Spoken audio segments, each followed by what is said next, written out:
Come see us do stand-up comedy in Los Angeles, Bakersfield, San Jose, Buffalo, Toledo, Montreal, Toronto, Ottawa, Manchester, Glasgow, Belfast, Liverpool, Birmingham, and London. Go to jimmydore.com for a link for tickets. So Chris Hedges is here to tell you that the program that Israel is using to ethnically cleanse Gaza is actually, where did it come from? Did it actually come from the Third Reich?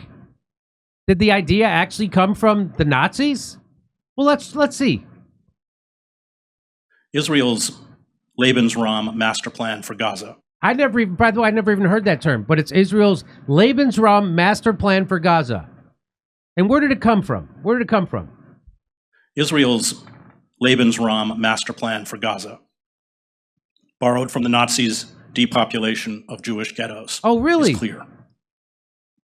Destroy infrastructure, medical facilities, and sanitation, including access to clean water, block shipments of food and fuel. Oh, you mean so exactly the same thing that the Nazis did to the Jews are now doing to the people of Gaza? Isn't that interesting?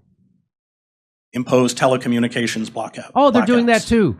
Unleash indiscriminate industrial violence to kill and wound hundreds a day.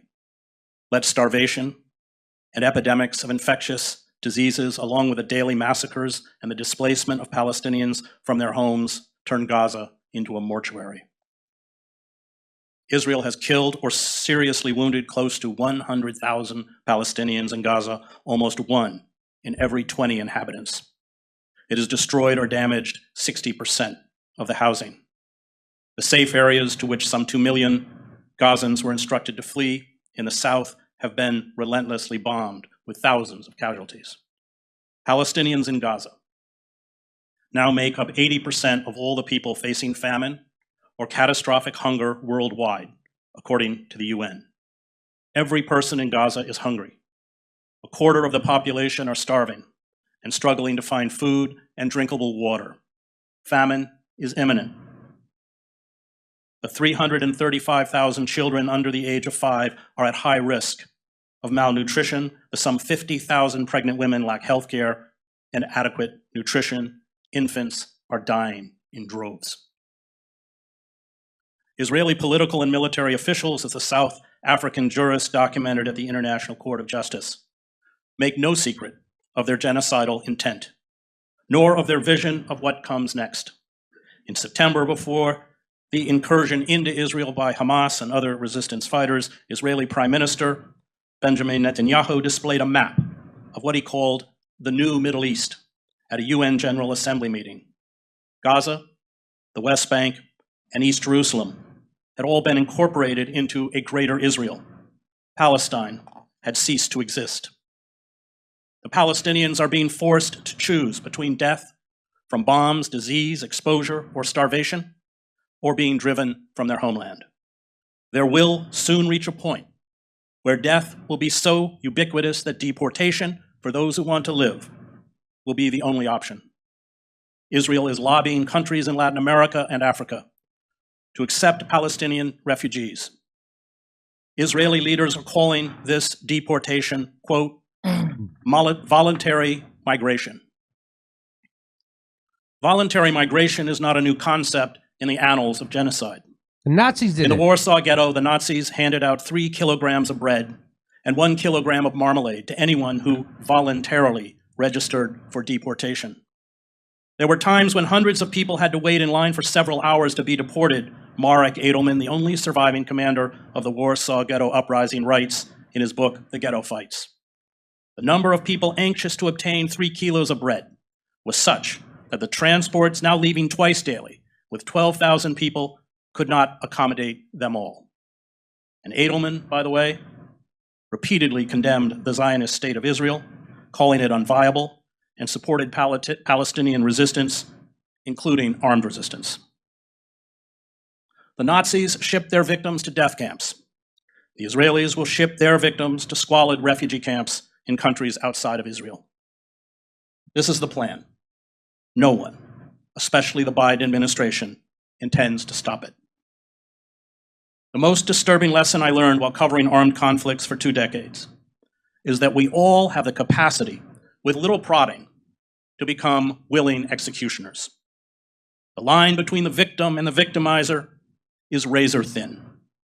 The dark lusts of racial and ethnic supremacy, of vengeance and hate, of the eradication of those we condemn as embodying evil, are poisons that are not circumscribed by race, nationality, ethnicity, or religion.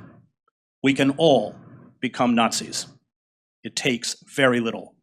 And if we do not stand in eternal vigilance over evil, our evil, we become, like those carrying out the mass killing in Gaza, monsters. Perhaps the saddest irony is that a people once in need of protection from genocide now commit it. So I've said this before, you know, Zionism and the Zionists, they're taking the playbook from the Nazis. Well, And then it's happening right in front of people's faces. And people who look like normal people, like Douglas Murray, looks like a normal person. Sounds like an intelligent, normal person. He has an English accent, but after all, and is just going right along with it. Just like people went along with the mandating experimental medical treatments during COVID, and they didn't stand up to that evil. They became the evil. They became the people who shunned on anyone who stood up against it. I know because I was one of them. Well, because it's mind control is a very easy thing to do. And Hitler, if you recall, when everybody, how did Hitler get all these normal people to be like this? Wasn't that hard? I lived through COVID. Wasn't hard. Yeah, it's very easy. Very easy. It's very easy. And it takes a few baseball games and you fly a jet over your dumb head. You're like, dude, America. It's the easiest thing in the world. He took lessons on how to pose. The kind of stuff that those chicks that went to space would do.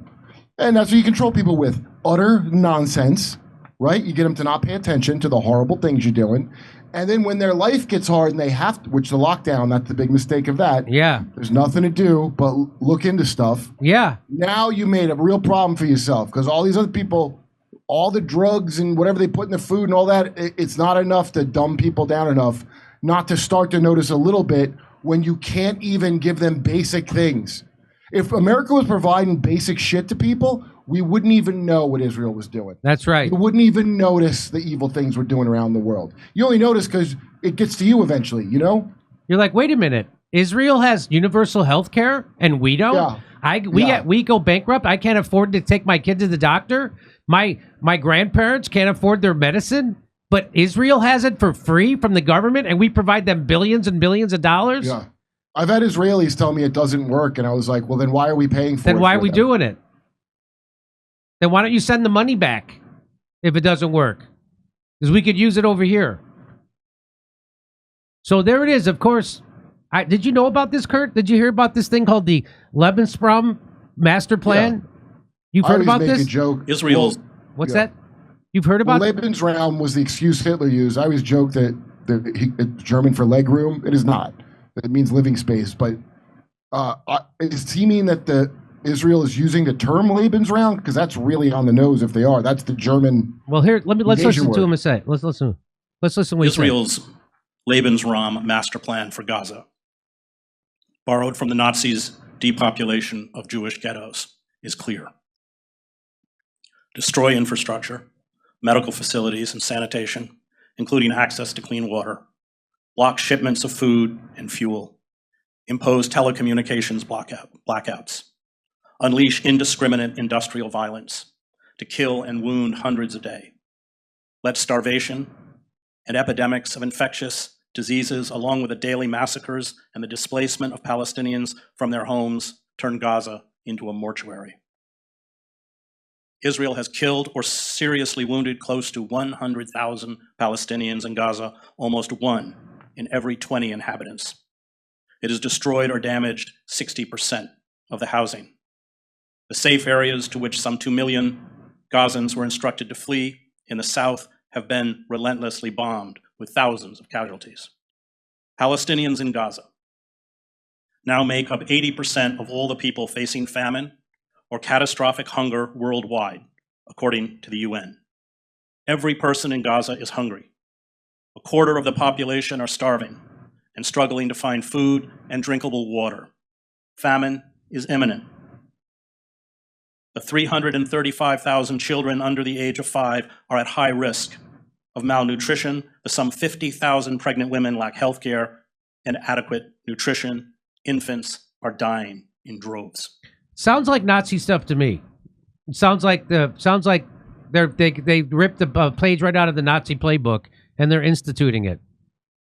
Yeah, well, the Nazis got it from Britain. That's where they. That's right. The Boer War. That's the first concentration camps. It's not the communists. It was the British. And as you know, the Nazis are just a little subset from the Anglo-American world power, a little petri dish virus to see what works, and it got out of hand. And then that's what World War II is. Their gain of function they did on Hitler on purpose. And Churchill, the guy that Douglas Murray wants to defend, is the guy that really wished they went after the commies instead of the Nazis, which he said out loud. Come see us do stand-up comedy in Los Angeles, Bakersfield, San Jose, Buffalo, Toledo, Montreal, Toronto, Ottawa, Manchester, Glasgow, Belfast, Liverpool, Birmingham, and London. Go to jimmydore.com for a link for tickets.